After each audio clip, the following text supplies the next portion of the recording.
একদিকে গাজা উপত্যকায় ইসরায়েলের অব্যাহত হামলা ও রক্তপাত থামার কোনো লক্ষণ নাই। এমন অবস্থায় ফিলিস্তিনকে আনুষ্ঠানিকভাবে রাষ্ট্র হিসেবে স্বীকৃতি দেওয়ার ঘোষণা দিয়েছে পর্তুগাল।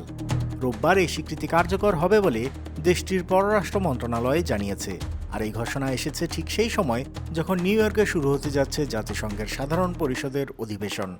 ফলে বিশ্ব নেতারা যখন গাজায় শান্তির নতুন পথ খুঁজতে একত্রিত হওয়ার প্রস্তুতি নিচ্ছেন, পর্তুগালের এই পদক্ষেপ বিশ্ব কূটনীতিতে নতুন আলোচনার জন্ম দিয়েছে। ফিলিস্তিনের স্বাধীন রাষ্ট্রের দাবিতে পর্তুগালের এই সিদ্ধান্তকে বিশেষ তাৎপর্যপূর্ণ মনে করছেন বিশ্লেষকরা। কারণ সাম্প্রতিক সময়ে ফ্রান্স, যুক্তরাজ্য, কানাডা ও অস্ট্রেলিয়া ফিলিস্তিনকে রাষ্ট্র হিসেবে স্বীকৃতি দেওয়ার প্রস্তুতির ঘোষণা দিয়েছে।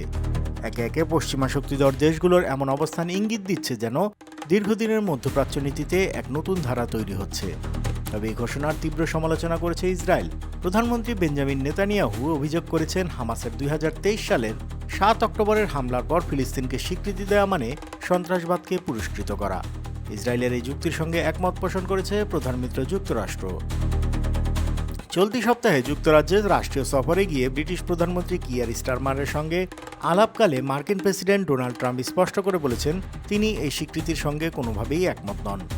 তবে বাস্তবতা হলো, জাতিসংঘের 193 সদস্য রাষ্ট্রের মধ্যে প্রায় 3/4 ইতিমধ্যেই ফিলিস্তিনকে রাষ্ট্র হিসেবে স্বীকৃতি দিয়েছে।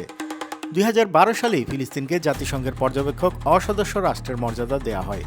পর্তুগালের এই সিদ্ধান্তের ফলে পশ্চিমা দেশগুলোর মধ্যেও ফিলিস্তিনের পক্ষে সমর্থন আরও দৃশ্যমান হচ্ছে।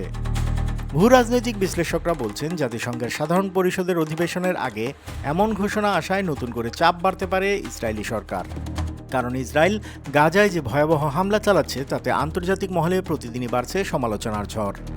2023 সালের 7 অক্টোবর হামাসের নেতৃত্বে দক্ষিণ ইসরায়েলে চালানো হামলার জবাবে ইসরায়েল গাজায় ভয়াবহ বিমান ও স্থল অভিযান চালায়।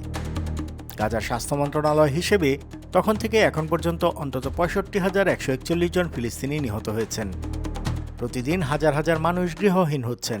গাজার হাসপাতাল, স্কুল, আশ্রয়কেন্দ্র কোথাও আর নিরাপদ নেই। ইতিমধ্যেই মানবাধিকার সংস্থা ও আন্তর্জাতিক বিভিন্ন সংগঠনগুলো অনেকবার যুদ্ধবিরতির আহ্বান জানিয়েছে, কিন্তু ইসরায়েলি বাহিনী এখনও গাজা শহরে নতুন নতুন এলাকায় অভিযান চালাচ্ছে। এরই মধ্যে আন্তর্জাতিক অঙ্গনে ফিলিস্তিনের স্বাধীন রাষ্ট্রের দাবিকে ঘিরে নতুন করে গতি এসেছে।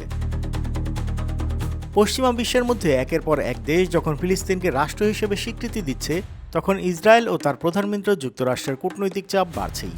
বিশ্লেষকদের মতে, এই স্বীকৃতির ধারা অব্যাহত থাকলে ফিলিস্তিনের আন্তর্জাতিক মর্যাদা আরও শক্ত হবে এবং গাজায় ইসরায়েলের অব্যাহত আগ্রাসনের বিরুদ্ধে বৈশ্বিক প্রতিবাদ আরও জোরদার হতে পারে। পর্তুগালের সিদ্ধান্ত তাই কেবল প্রতীকী কোনো পদক্ষেপ নয়, এটি মধ্যপ্রাচ্যের ভবিষ্যতের শান্তির সমীকরণে বড় ধরনের প্রভাব ফেলতে পারে। এই প্রেক্ষাপটে জাতিসংঘের সাধারণ পরিষদের আসন্ন অধিবেশন হয়ে উঠছে অত্যন্ত গুরুত্বপূর্ণ। গাজা উপত্যকার রক্তপাতের মধ্যে বিশ্ব নেতাদের সিদ্ধান্তই হয়তো মধ্যপ্রাচ্যের পরবর্তী রাজনৈতিক সমীকরণ নির্ধারণ করবে। আন্তর্জাতিক অঙ্গনের সব খবর, আপডেট ও বিশ্লেষণ জানতে সাবস্ক্রাইব করুন বাংলা ফ্লো ইউটিউব চ্যানেল। একই সঙ্গে লাইক, কমেন্ট করে সংযুক্ত থাকুন বাংলা ফ্লো ফেসবুক, ইনস্টাগ্রাম ও টিকটকে।